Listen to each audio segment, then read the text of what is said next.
Hi guys, this is Manu Mishra. So welcome back with the session जिसमें आज हम लोग 23 के द हिंदू न्यूज़पेपर का एनालिसिस करेंगे। So the first news it's from the Russia and Ukraine के इशू को लेकर है एंड उसमें इंडिया का क्या रोल है उसको लेकर है। ठीक है। सो पहले अपन थोड़ा सा बैकग्राउंड समझ लेते हैं क्योंकि बहुत सारे बच्चों का भी यही इशू है कि सर ये यूक्रेन और रशिया के बीच में टेंशन क्यों बढ़ रही है ना। और अभी रिसेंटली जो रशिया ने रिकॉग्निशन दिया उसमें कि क्या रिकॉग्निशन दिया, क्या चीजें हैं वो अपन समझेंगे। चलो, सो व्हाट हैपन, देखो रशिया हम यूक्रेन को लेके चले ना तो रशिया को तीन प्रॉब्लम है ना, बिकॉज ऑफ द यूक्रेन। अब पहला प्रॉब्लम क्या है कि देखो यूक्रेन जो है नाटो को सपोर्ट कर रहा है और जब नाटो बना था है ना तो रशिया के साथ एक डील हुई थी कि भाई नाटो जो है ना वो ईस्टर्न यूरोप से अपनी थोड़ी दूरी बना के चलेगा। लेकिन नाटो आता जा रहा है कैप्चर करा के लातविया लुथियानिया और यूक्रेन भी हो सकता है कि भाई नाटो का पार्ट बन जाए। एक तो ये रीजन है। दूसरा जो रीजन है जिसके चलते रशिया बहुत ज्यादा यूक्रेन को लेकर रिजिड है और यूक्रेन में उसने अपने तीन साइड से उसने आर्मी को सराउंड करके रखा हुआ है।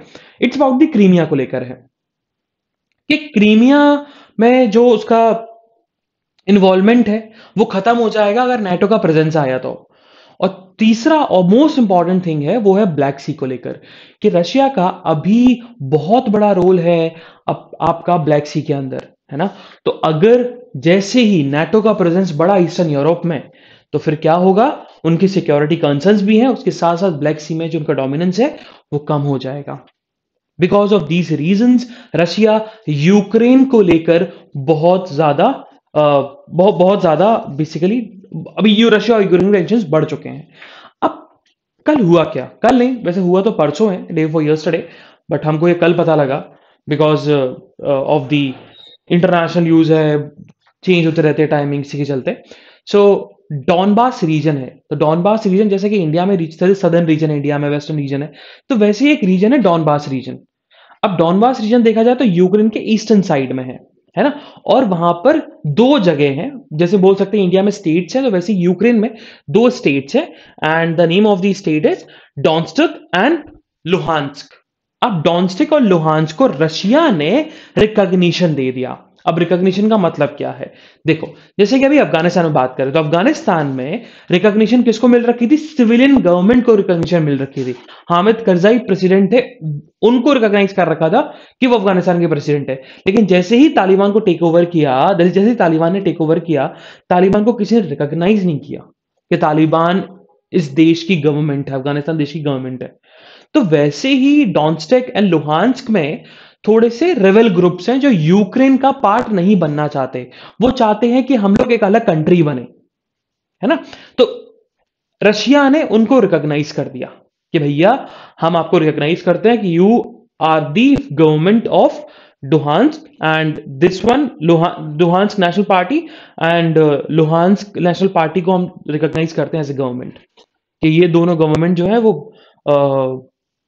रेगुलेट करेंगे इस रीजन्स को। सो डी फैक्टो वो गवर्नमेंट है, by the law Ukrainian government. D jaw अगर देखे जाए गवर्नमेंट कौन सी है उन रीजन्स में by the law, so it's Ukrainian government, but reality में कौन सी गवर्नमेंट है, जो राइवल ग्रुप्स हैं, क्योंकि अब रशिया ने भी सपोर्ट कर दिया। तो रशियन आर्मीज जो है वो भी उस रीजन में अब जा सकती हैं। अब जा सकती हैं इसका मतलब है कि यूक्रेन के ट्रूप्स के साथ उनके क्लैशेस हो सकते हैं और अगर क्लैशेस होंगे तो एक वॉर की सिचुएशन बन सकती है। तो अब इससे एक बात पता लगेगी। अच्छा, इसी न्यूज में आने वाला एडिटोरियल भी डिस्कस हो रहा है, ठीक है, वो समझ में आ जाएगा जब रिपीट होगी नहीं चीज तो समझ में आ जाएगी।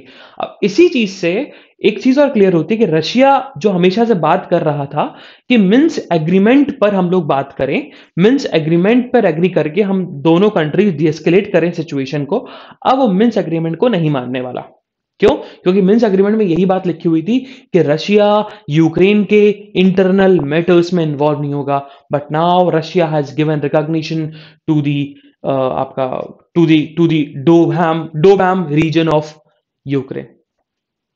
ओके, और इसी के रिस्पॉन्स में जो यूरोपियन कंट्रीज हैं, यूरोपियन यूनियन की कंट्रीज हैं, यूनाइटेड किंगडम है और यूएसए है, वो सैंक्शंस लगाएंगे। यूनाइटेड किंगडम जो है वो बैंक्स पे सैंक्शन लगाएगा क्योंकि यूके का कहना है कि रशिया फाइनेंस करता है टू दी यूक्रेन के राइवल ग्रुप्स को, तो उनकी फाइनेंसिंग रुक जाएगी अगर हम बैंक पर रेगुलेट लगा देंगे। पहली बात, यूएस ने भी लिस्ट नहीं बनाई है, but US will also put sanctions on the Russia, ठीक है। और नॉर्थ स्ट्रीम 2 जो बननी थी पाइपलाइन, गैस पाइपलाइन, जो कि डायरेक्टली रशिया से ट्रेवल होकर जर्मनी जाती, उस पे भी रोक लग गई है और जर्मनी ने भी सैंक्शंस लगा दिए हैं। जर्मनी भी सैंक्शंस लगाएगी ऑन दी यूक्रेन। ओके, चलो, so towards the next news. So what happen, देखो, जब 4 दिसंबर को इंसिडेंट हुआ था मॉ रीजन ऑफ नागालैंड में, तो जिसमें 13 लोगों की डेथ हो गई, 30 सिविलियंस की डेथ हुई थी, बिकॉज क्योंकि जो इंडियन आर्मी की एलीट फोर्स है उससे गलती हो गई, उससे इंटेलिजेंस गलती हो गई, है ना। और वो गलती की वजह से, वो गलती ना होती अगर आसफा ना होता नागालैंड में, बिकॉज ऑफ दी आसफा उनके पास पावर थी, उस एलीट फोर्स के पास पावर थी कि वो कैसा भी स्टेप ले सकते थे। तो उस चीज को लेकर नागालैंड में बहुत प्रोटेस्ट होने लगा। इवन जो Neiphiu Rio, the chief minister of the Nagaland, उन्होंने भी डिमांड कर दी, सबने डिमांड करी कि भैया आसफा हटना चाहिए नागालैंड से, अब जरूरत नहीं है, पहले जरूरत थी, अब नहीं है जरूरत, अब एक्सट्रीमिस्ट नहीं बचे इतने ज्यादा। उस चीज को लेकर गवर्नमेंट ने क्या किया, होम मिनिस्ट्री ने क्या किया, होम मिनिस्ट्री ने कमेटी बनाई कि कैसे आसफा को रिपील किया जाए, हटाया जाए। हटाना भी है कि नहीं भी हटाना, हटाना तो कैसे हटाना है, और हटाना नहीं है तो क्यों नहीं हटाना। और विवेक जोशी उस कमीशन के हेड बने। अब हुआ क्या, नागालैंड के चीफ मिनिस्टर थे नेफ्यू रॉय, उन्होंने पब्लिक के सामने बोल दिया कि भैया 45 डेज के अंदर जो है ना ये रिपोर्ट आ जाएगी। लेकिन नेफ्यू रॉय भी देखा जाए तो एनडीए के पार्ट है, एंड लेकिन होम मिनिस्ट्री ने फिर बोला कि नहीं, ऐसा नहीं है, 3 महीने का टाइम तो चाहिए, विद इन 3 मंथ्स जो आसफा का, आसफा के रिमूवल के लिए जो कमीशन बनी है, पैनल बना है, वो रिपोर्ट देगी, तो 3 महीने के अंदर। तो वही बताया गया कि जो 45 डेज का जो एन रफी रॉय ने जो टाइम बताया था वो तो पास ऑन हो गया और डेडलाइन मिस कर दी, और पैनल ने अभी तक रिपोर्ट नहीं दी। और बाकी बड़े बड़े पॉलिसी मेकर्स का ये भी कहना है कि पैनल 3 महीने के अंदर भी काम नहीं कर पाएगी, 3 महीने ज्यादा लगेंगे उसको। विवेक जोशी इस चीज को हेड कर रहे हैं, इस कमेटी को हेड कर रहे हैं। ओके, मूविंग फर्दर, सो सेंट्रल गवर्नमेंट ने पंजाब पॉलिटिक्स टीवी पर थोड़ी सी रोक लगा दी है। उनके एप्स हैं, सोशल मीडिया अकाउंट्स हैं, उन चैनल के, उनको भी ब्लॉक कर दिया है। अब रीजन ये है, सेंट्रल गवर्नमेंट ने ये बोला इस वजह से किया हमने, because they are breaching the fundamental right by disturbing peace and by disturbing public order. मतलब अगर वो हम पे एलिगेशन लगाते हैं कि हमने उनके फंडामेंटल राइट ब्रीच किया, आर्टिकल 19 ब्रीच किया, तो भैया सिंपल सी बात है कि आप पब्लिक ऑर्डर डिस्टर्ब कर रहे थे, तो वो रीजनेबल रिस्ट्रिक्शन के अंदर आता है। एंड ऐसे एलिगेशन भी लगाए जा रहे हैं कि पंजाब पॉलिटिक्स टीवी जो है ना, उसका इन्वॉल्वमेंट है आपका खालिस्तानीज एक्सट्रीमिस्ट लोगों के साथ। मूविंग फर्दर, तो हमें सिटी न्यूज नहीं पढ़नी है। हाँ, सिटी न्यूज में थोड़ी सी आज इंपॉर्टेंट न्यूज है। इट्स अबाउट दी, पहला तो एक रिपोर्ट है, तो ये जरूर पढ़ना रिपोर्ट को लेकर, है ना, कि पता लगेगा भाई कि कैपिटल में ही कितने रेप्स होते हैं, है ना, और कितने सारे रेप्स जो है वो बेसिकली उनको अटेंशन ही नहीं मिलती, ये चीज में बताई गई। तो दिल्ली पुलिस की एक रिपोर्ट आई, दिल्ली पुलिस, अब खुद सोचो, दिल्ली पुलिस रिपोर्ट पब्लिश कर रही है। रिपोर्ट उसने रिवील करी, उसमें बताया गया कि अक्टूबर 2021 तक अराउंड 1700 से भी ज्यादा रेप केसेस रिपोर्ट हो चुके हैं, और वहीं 2020 में सिर्फ 1700 से कम, मतलब 1699 केसेस रिपोर्ट हुए थे। तो 2021 में ज्यादा रेप केसेस हुए हैं कंपेयर टू 2020। ओके, चलो, हाँ, एक चीज और है सिटी की न्यूज से। तो दिल्ली गवर्नमेंट ने बोल दिया है कि गवर्नमेंट स्कूल्स में हम लोग मिड डे मील अभी खाना स्टार्ट नहीं करेंगे जब तक 100% अटेंडेंस नहीं आ जाती। हाँ, जब अब बच्चे आ तो रहे हैं, अब 100% अटेंडेंस तो नहीं आ रही, लेकिन जब तक 100% अटेंडेंस नहीं आ जाती, हम लोग मिड डे मील फूड नहीं देने वाले। लेकिन तब तक हम लोग उनको ड्राई राशन सप्लाई करते रहेंगे।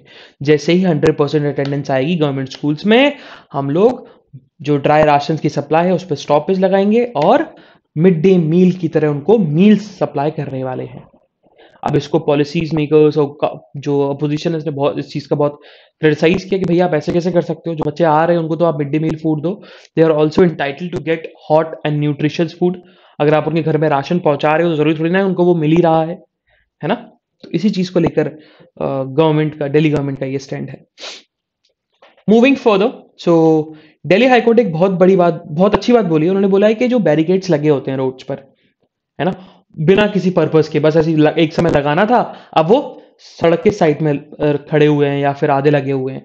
तो उन्होंने बोला कि अनमैन्ड बैरिकेड जो हैं अगर रोड पर लगे हुए हैं तो इसका मतलब है कि पब्लिक को हरासमेंट किया जा रहा है।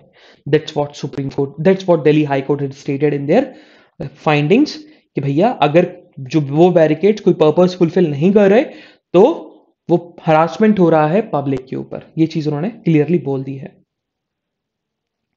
Moving further on the state news, so Tamil Nadu government ने सुप्रीम कोर्ट में उनका जो स्टैंड था वानियार क्षत्रियास को रिजर्वेशन देना 10.5% का in the most in the most backward class reservation, मतलब एक तो सब कैटेगराइजेशन ऑफ रिजर्वेशन हो गया यहाँ तो, है ना। एक होता है सब कैटेगराइजेशन ऑफ कास्ट के अंदर भी आप ये देखो कि कौन सी लोअर कास्ट है और कौन सी मोस्ट लोअर कास्ट है। अब यहाँ पर भी रिजर्वेशन में क्या हो गया कि सब कैटेगराइजेशन हो गया कि आप मोस्ट वेफर्स क्लास के लिए आप रिमेनिंग जो रिजर्वेशन है वो दोगे 9.5, लेकिन Vaniya Kshatriyas most backward class के अंदर 10.20% है, उसका 10.5 रिजर्वेशन सिर्फ वानिया क्षत्रियास के लिए जाएगा। अब उस चीज को लेकर तमिलनाडु ने डिफेंड किया, उन्होंने बोला कि देखो हाई कोर्ट ने जब हमारे डिसीजन को कॉज किया था कि आप 10.5 रिजर्वेशन नहीं दे सकते, सब कैटेगराइजेशन ऑफ रिजर्वेशन नहीं कर सकते, उन्होंने दो बेसिस दिए थे। उनका बेस ये था कि हमारे पास कोई लेजिस्लेटिव कंपिटेंस नहीं है, ठीक है, ये लॉ को पास करने का लेकर, और दूसरा रीजन दिया कि हमारे पास कोई क्वांटिफाइबल डेटा नहीं है जिस बेस पे हमने रिजर्वेशन दिया हो, क्योंकि रिजर्वेशन देने के लिए सबसे जो प्राइमरी कंडीशन है वो यही है कि आप के पास डेटा हो और डेटा के बेसिस पे आप रिजर्वेशन दो, है ना। तो अब दोनों रीजन को उन्होंने काउंटर किया। उन्होंने बोला पहला रीजन क्या है कि भाई नो लेजिस्लेटिव कंटेम्प्ट, तो उन्होंने बोला कि देखो स्टेट के अंदर हमारा राइट है आर्टिकल 15 के अंदर, आर्टिकल 16 के अंदर, that we can give reservation, पहला पॉइंट। दूसरा पॉइंट उन्होंने बोला कि जब हाईकोर्ट ने हमको बोला था कि हमारे पास डेटा नहीं है, तो डेटा है हमारे पास। 1983 में एक कमीशन थी, Tamil Nadu second backward classes commission, और उसने पॉपुलेशन बताया था कि वानिया क्षत्रियास की पॉपुलेशन क्या है 1983 में, और उस बेसिस पर हमने वानिया क्षत्रियास को रिजर्वेशन दिया 10.5% का, under the 20% of most backward class reservation. Moving further, so एक बहुत इंपॉर्टेंट चीज आई है स्टेशन बेल, है ना। ये बहुत बार सुना होगा आपने, रेगुलर बिल सुना होगा आपने, एंटिसिपेटरी बिल सुना होगा आपने, इंटरिम बिल सुना होगा, लेकिन ये शायद पहली बार कुछ लोगों ने पहली बार ये टर्म सुना हो, स्टेशन बेल। अब स्टेशन बेल होती क्या है? अच्छा, ये हमारे लिए इंपॉर्टेंट नहीं है ना, ये बिल्कुल नहीं इंपॉर्टेंट नहीं है। इंपॉर्टेंट ये रहा, स्टेशन बेल क्या होती है। देखो स्टेशन बिल सीआरबीसी में मेंशन है, बिल्कुल मेंशन है। अब सेक्शन अराउंड 50 या 52 है वो, मतलब याद करने की जरूरत नहीं है वो। तो स्टेशन बेल क्या होता है कि देखो बेल लेने के लिए, नॉर्मल बेल लेने के लिए आप कहां जाते हो? कोर्ट, और कोर्ट से आप बेल ले लेते हो। स्टेशन बेल में आपको बेल मिल जाती है पुलिस स्टेशन से ही, अगर आप पुलिस स्टेशन में कुछ सिक्योरिटी जमा कर देते हो for that offences that are trifle in matter, और we can say that bailable offence में। जैसे कि आपके ऊपर थेफ्ट का चार्ज लगा, है ना, तो आपको अरेस्ट किया जाएगा, अरेस्ट हो गई, तो आप पुलिस स्टेशन में ही बेल ले सकते हो, स्टेशन बेल ले सकते हो। पुलिस वालों को सिक्योरिटी जमा कर दो कि भैया हम सिक्योरिटी जमा कर रहे हैं अपनी, आप हमें बेल दे दो, क्योंकि थेफ्ट जो है ट्रिपल क्राइम है और बेल ऑफेंस है, तो हमें बेल मिल जानी चाहिए, हमें कोर्ट जाने की जरूरत नहीं है, तो स्टेशन बेल मिल जाती है। ठीक है, तो पुलिस ही बेल दे दे, पुलिस स्टेशन के अंदर ही बेल मिल जाए, कोर्ट की इन्वॉल्वमेंट ना हो, तो वो स्टेशन बेल होती है, लेकिन ये सिर्फ बेलेबल ऑफेंस में मिलती है। Moving further on the editorial page, तो आज हमारे 3 एडिटोरियल इंपॉर्टेंट है। The first one, it's about the untangling Kerala's Lokayukta controversy. इसको अपन पढ़ेंगे, बहुत इंटरेस्टिंग सा है, मजेदार है, और अपन ने इसको एक बार डिस्कस भी किया है कि है क्या इशू, ये अपन पढ़ने वाले हैं। Second one, it's about the Russian recognition, ये अपन पढ़ेंगे, बड़ा ही इंटरेस्टिंग सा है। And the third one, it's about the regulation not prohibition, ये अपन पढ़ने वाले हैं। चलो, तो first will discuss the untangling Kerala's Lokayukta controversy. अब देखो, अभी हुआ क्या, अभी बहुत बड़ी कंट्रोवर्सी क्रिएट हो गई थी केरला के अंदर, क्योंकि ऑर्डिनेंस के through section 14 of the Lokayukta act को चेंज किया गया, रिमूव किया गया, है ना, उसको रिपील किया गया। अब वो है क्या सेक्शन 14 और क्यों किया गया, उसकी कहानी अपन समझेंगे, लेकिन यहां पर ऑथर ने सबसे पहले यही बताया कि गवर्नमेंट, देखो गवर्नर तो मान गए, गवर्नर ने उस बाय ऑन ऑर्डिनेंस वो अमेंडमेंट लेके आ गए उस एक्ट के अंदर। गवर्नर ने इस पे आंसर भी दे दिया और अभी केरला की जब असेंबली मीट होगी तो असेंबली मीट में उस ऑर्डिनेंस को परमानेंट लॉ भी बना दिया जाएगा, मतलब परमानेंटली सेक्शन 14 को हटा दिया जाएगा। लेकिन अपोजिशन का काम ये कहना, अपोजिशन का ये कहना है कि इस अमेंडमेंट के थ्रू, जो ऑर्डिनेंस के थ्रू लाया गया, वो लोकायुक्त एक्ट के पर्पस को डिफीट करता है। बट इस चीज को जो ऑथर है उन्होंने अपोज किया और फेवर किया जो अमेंडमेंट आया है ना। अब उन्होंने क्यों क्यों आया वो ऑथर ने बताएंगे, बस समझेंगे। देखो, सबसे पहले ऑथर ने बोला कि जब हम लोकपाल और लोकायुक्त की बात करते हैं तो लोकपाल लोकायुक्त बहुत लोगों को लगता होगा कि ये 2013 से 2013 का तो या 2011 का ये है, 13 का है, सॉरी 13 का है ये, जब अन्ना हजारे का मूवमेंट स्टार्ट हुआ था तब से इवॉल्व हुआ। नहीं, ये स्टार्ट हो चुका था जब मोरारजी देसाई हमारे देश के प्रधानमंत्री थे। नहीं, सॉरी, प्राइम मिनिस्टर नहीं बने थे वो, उस समय वो आपका फाइनेंस मिनिस्टर थे 1966 में, और एक कमीशन बनी थी, उस कमीशन को वो हेड कर रहे थे, एडमिनिस्ट्रेटिव रिफॉर्म्स कमीशन, जिसको हेड कर रहे थे मोरारजी देसाई, दी देन फाइनेंस मिनिस्टर। एंड उन्होंने इस रिपोर्ट के अंदर पहली बार टर्म कॉइन इशू किया था, लोकपाल एंड लोकायुक्त। एंड लोकपाल और लोकायुक्त का सिंपल सा कहना था कि ये it's a system of ombudsman, मतलब एक अथॉरिटी, हायर अथॉरिटी, एक नोडल एजेंसी, कि आप स्टैब्लिश करो उस चीज को कि जो करप्शन है गवर्नमेंट के अंदर और पब्लिक ऑफिशियल्स के अंदर, उस करप्शन पे इन्वेस्टिगेशन हो और उनको पनिशमेंट मिले और उनको उस पोस्ट से रिमूव किया जाए।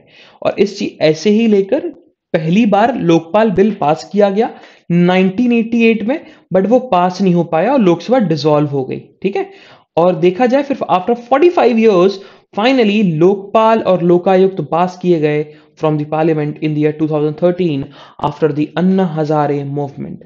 लेकिन जब हम बात करें तो इंडिया में अभी भी ऐसे कुछ स्टेट्स हैं, वो बाद में बताऊंगा, चलो फिर आगे बढ़ते हैं।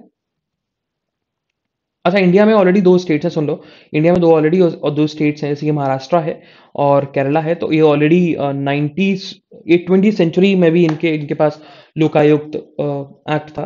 महाराष्ट्र में 1971 में आ गया था लोकायुक्त एक्ट और केरला में 1999 में आ गया था। अब लोकपाल लोकायुक्त होते क्या है? देखो, जब हम लोकपाल की बात करते हैं ना, तो Lokpal is a central government agency. वो इन्वेस्टिगेट करती है सेंट्रल गवर्नमेंट ऑफिशियल्स को, सेंट्रल गवर्नमेंट के मिनिस्टर्स को, इवन प्राइम मिनिस्टर्स के ऑफिस में भी वो इन्वेस्टिगेट कर सकती है ना, करप्शन को लेकर। अगर उनको लगता है कि भाई करप्शन हो रहा है या को भी कोई प्रॉब्लम है तो इन्वेस्टिगेट कर सकती है। ठीक है, ये चीज यहां बताई गई। अब देखा जाए तो अब देखा जाए तो यहां पर बताया गया कि लोकपाल वर्क कैसे करता है। अब देखो, लोकपाल को हेड कौन करता है ना? तो लोकपाल को बताया गया कि लोकपाल को हेड करता है कि या तो already existing CGI of supreme court और द रिटायर्ड जज ऑफ सुप्रीम कोर्ट, और इसमें 8 मेंबर्स होंगे, जिसमें से 4 मेंबर्स कौन होंगे? जुडिशियल मेंबर्स होने वाले हैं। ठीक है, और लोकपाल है ना, वो 2 विंग में डिवाइडेड होगा। एक होगा पहला विंग कौन सी? इंक्वायरी विंग, और दूसरी विंग कौन सी होगी? Prosecution wing. और देखा जाए तो इंक्वायरी विंग का काम क्या होगा? टू इन्वेस्टिगेट, और प्रोसिक्यूशन विंग का काम क्या होगा? टू प्रोसिक्यूट, मतलब आफ्टर इन्वेस्टिगेशन अगर प्रूफ होता है तो उनको फिर प्रोसिक्यूट करना, कोर्ट केस फाइल करना। ठीक है, अब देखा जाए जैसे ही प्रोसिक्यूशन विंग को इंक्वायरी कमीशन की या इंक्वायरी विंग की रिपोर्ट मिलती है, इन्वेस्टिगेशन की रिपोर्ट मिलती है, और उनको लगता है कि इस पर्सन का इन्वॉल्वमेंट है, तो वो केस रिफर कर देते हैं कहां पर? स्पेशल कोर्ट को, है ना। और स्पेशल कोर्ट फिर डिसाइड करता है कि उसको क्या पनिशमेंट मिलनी चाहिए या क्या पनिशमेंट नहीं मिलनी चाहिए। ये यहां पर चीज बताई गई। ठीक है, even after the investigation prosecution क्या करेगा? याद रखना, लोकपाल के अंदर क्या करता है, ये आगे चल के काम आएगा। लोकपाल के अंदर जैसी इन्वेस्टिगेशन कंप्लीट हुई तो प्रोसिक्यूशन विंग क्या करेगी? स्पेशल कोर्ट में इस केस को फाइल कर देगी under the prevention of corruption act के, चाहे वो प्राइम मिनिस्टर हो, चाहे वो आपका मेंबर ऑफ पार्लियामेंट हो। लेकिन लोकपाल के पास पावर नहीं है कि वो प्रेसिडेंट को बोलकर प्राइम मिनिस्टर या किसी यूनियन मिनिस्टर को हटवा सके। ये लोकपाल के पास पावर नहीं है। केस चलेगा, लेकिन ये लोकपाल प्रेसिडेंट को नहीं बोल सकता कि भैया इन्होंने करप्शन किया है, हटा दो इनको, कोई भी हो। ठीक है, अब यहां पर ऑथर ने बताया कि केरला में कुछ ऐसे इंप्लीकेशंस थे जिसके चलते सेक्शन 14 को हटाना पड़ा।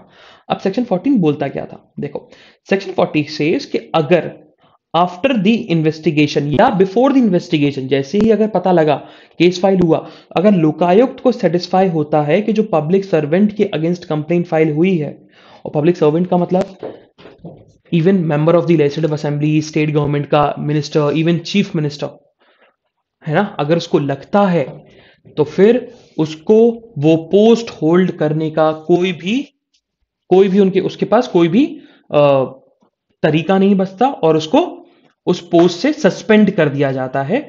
जैसे ही लोकायुक्त जो है, लोकायुक्त को अगर लगता है, सेटिस्फाई होती है, कंप्लेन में जो चार्जेस लगाए गए हैं वो कहीं ना कहीं तक प्रूफ हो रहे हैं, लेकिन अभी प्रूफ नहीं हुआ, अभी इन्वेस्टिगेशन हुई, बिफोर द इन्वेस्टिगेशन आपने उसको पनिशमेंट दे दिया, आपने उसको उसकी पोस्ट से सस्पेंड कर दिया, ये चीज यहां बताई गई है ना। लेकिन ये चीज Lokpal act of the centre में एग्जिस्ट नहीं करता। पहले इन्वेस्टिगेशन तो होगी, चार्जेस लगाने की अलग बात है भाई, चार्जेस तो मैं भी लगा सकता हूं किसी के ऊपर, लेकिन अब क्या पता भाई सेटिस्फाई हो कि ना हो, है ना। अगर लोकायुक्त सेटिस्फाई है, अगर आपने नहीं भी किया तो फिर आपको तो पनिशमेंट मिल ही रही है, इवन बिफोर द कन्विक्शन, जो कि गलत है, नेचुरल जस्टिस प्रिंसिपल के अगेंस्ट में जा रहा है। ये चीज बताई गई, और बताया गया, फिर ऑथर ने और बताया कि इस प्रोविजन में दो और दिक्कतें हैं। पहली दिक्कत के चलते ये तो पता लग गया कि आज सेक्शन 14 को क्यों रिपील किया गया, क्या रीजन था रिपील करने का, है ना। क्योंकि लोकायुक्त को यहां पावर मिल जाती है कि जैसे ही किसी पब्लिक सर्वेंट के अगेंस्ट कंप्लेंट फाइल हुई है, तो उस पब्लिक सर्वेंट को उस पोजीशन को होल्ड करने का कोई पावर नहीं होती, कोई राइट नहीं होता।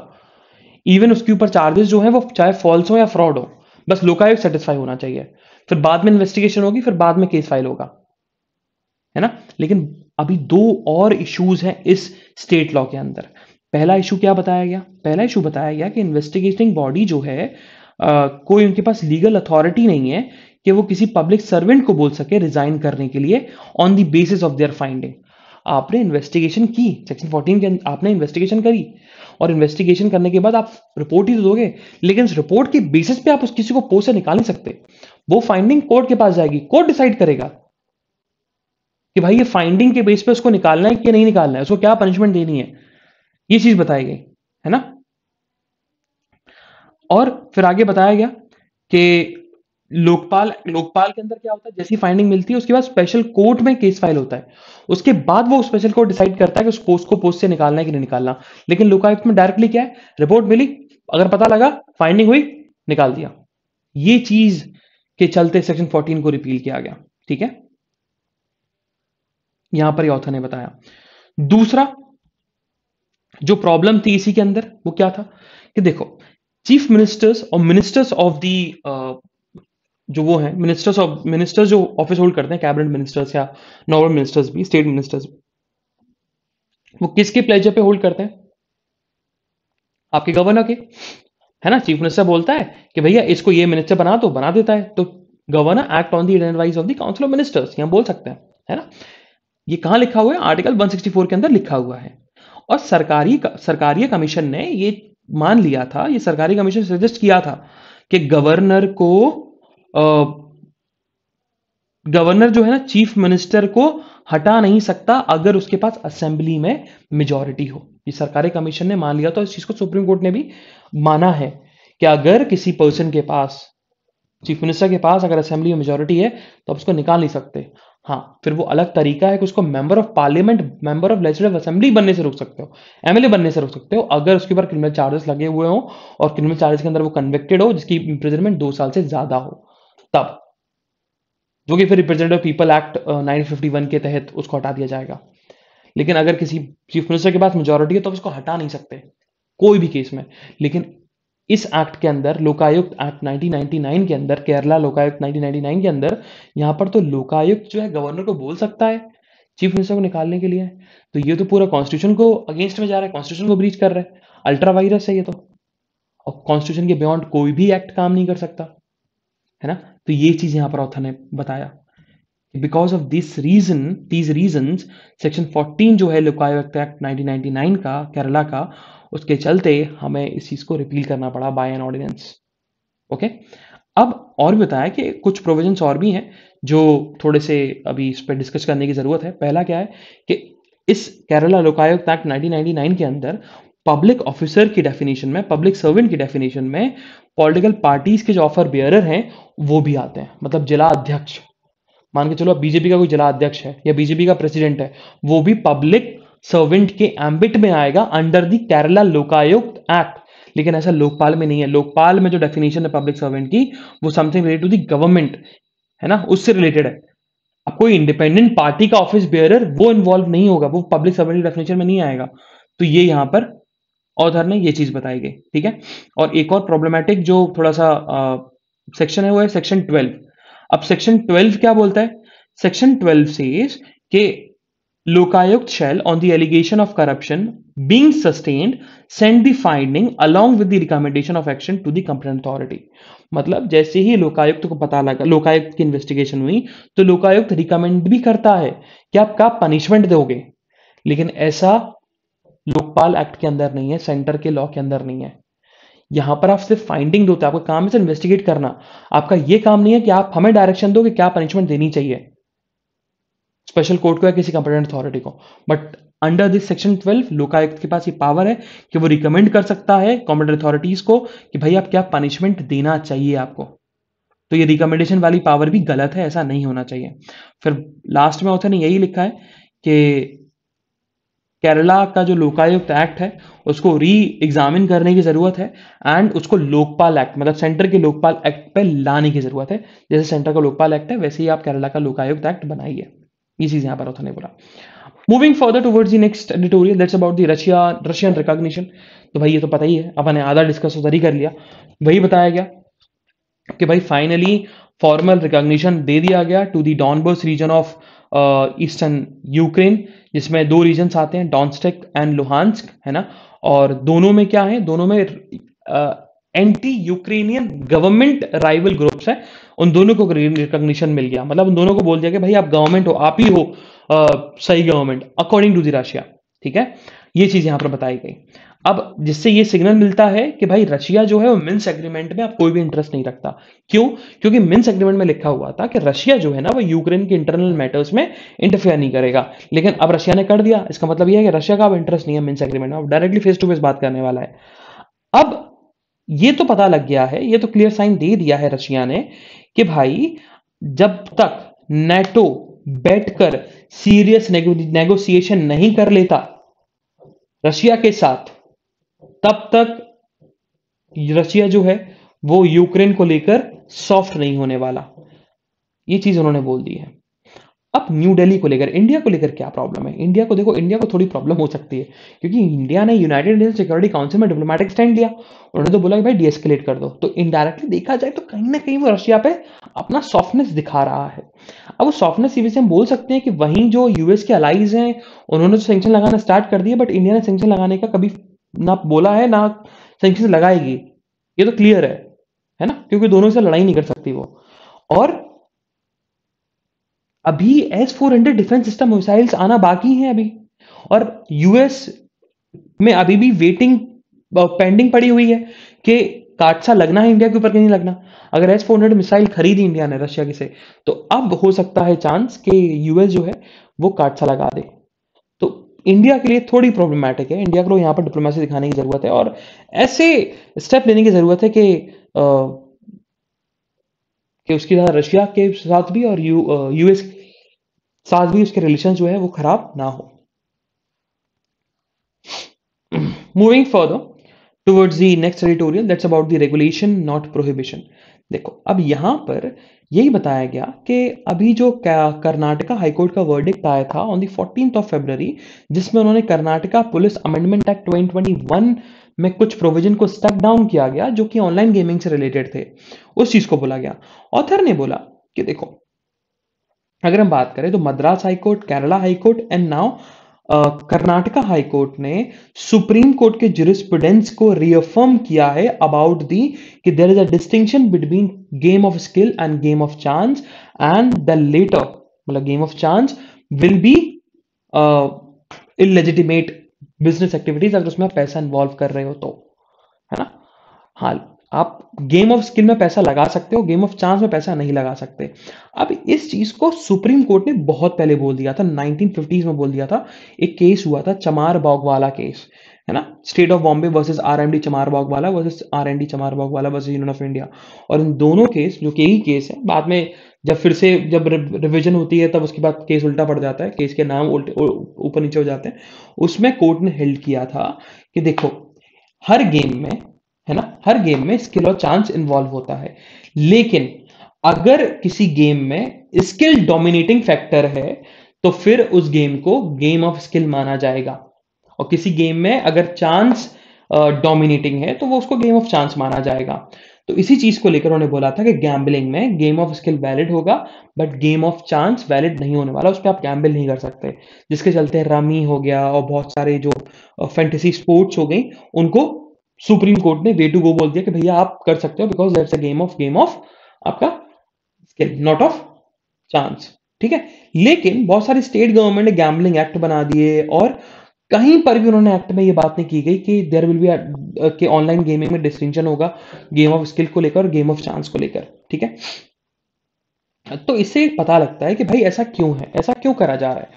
तो बहुत सारे स्टेट गवर्नमेंट का ये मानना है, और बहुत सारे, हाँ, स्टेट गवर्नमेंट का यही मानना है कि हम लोग को ये एक्ट लेके आए, और क्यों हम सुप्रीम कोर्ट के जजमेंट को नहीं मान रहे। उसका सिंपल सा कॉन्सेप्ट है कि जो केस आया था जिसमें डिस्टिंक्शन दिया गया था गेम में about the game of skill और गेम ऑफ चांस को लेकर, वो 1950s का है। उसके बाद बहुत सारी टेक्नोलॉजी बन गई है, और टेक्नोलॉजी में आपका फैंटेसी स्पोर्ट्स भी होते हैं, आपके रमी भी होता है जिसको गेम ऑफ स्किल माना गया था एक समय पर।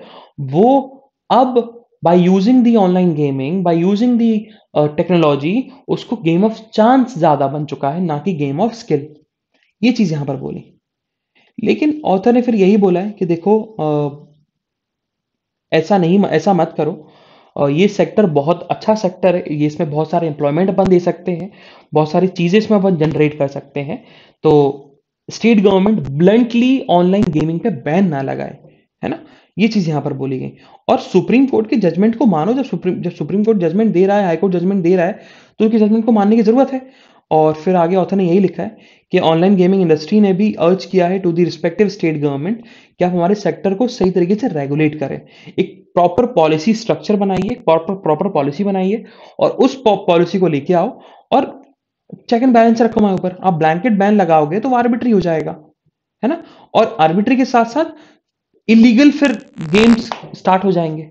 इलीगल सिंडिकेट को आप फेवर कर रहे हो, अगर आप बैन करोगे तो फिर ऑब्वियस सी बात है, जो बिजनेस होते हैं वो कहीं ना कहीं से बिजनेस तो करेंगे, फिर वो इलीगल तरीके से बिजनेस करेंगे।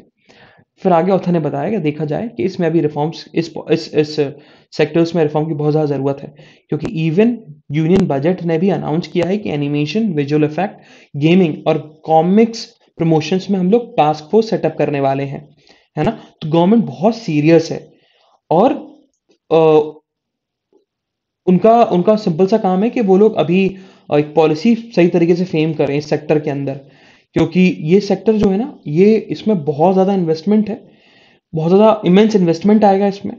इसमें ये सेक्टर रेवेन्यू जनरेटिंग है, बहुत रेवेन्यू जनरेटिंग है ये सेक्टर, और it can create employment. Currently अगर हम देखा जाए तो करेंटली इस सेक्टर में 40,000 लोग काम करते हैं, है ना। और गेमिंग देखा जाए तो मल्टीप्लेयर बेनिफिट देता है टू दी सेवरल सेक्टर। जैसे कि अगर आप ऑनलाइन गेमिंग बना रहे हो तो इसका मतलब है आपको सेमीकंडक्टर्स की जरूरत है, इसका मतलब आपको टेलीकॉम की जरूरत है, इसका मतलब आपको फिनटेक की जरूरत है, इसका मतलब आपको एनिमेशन ग्राफिक्स की जरूरत है।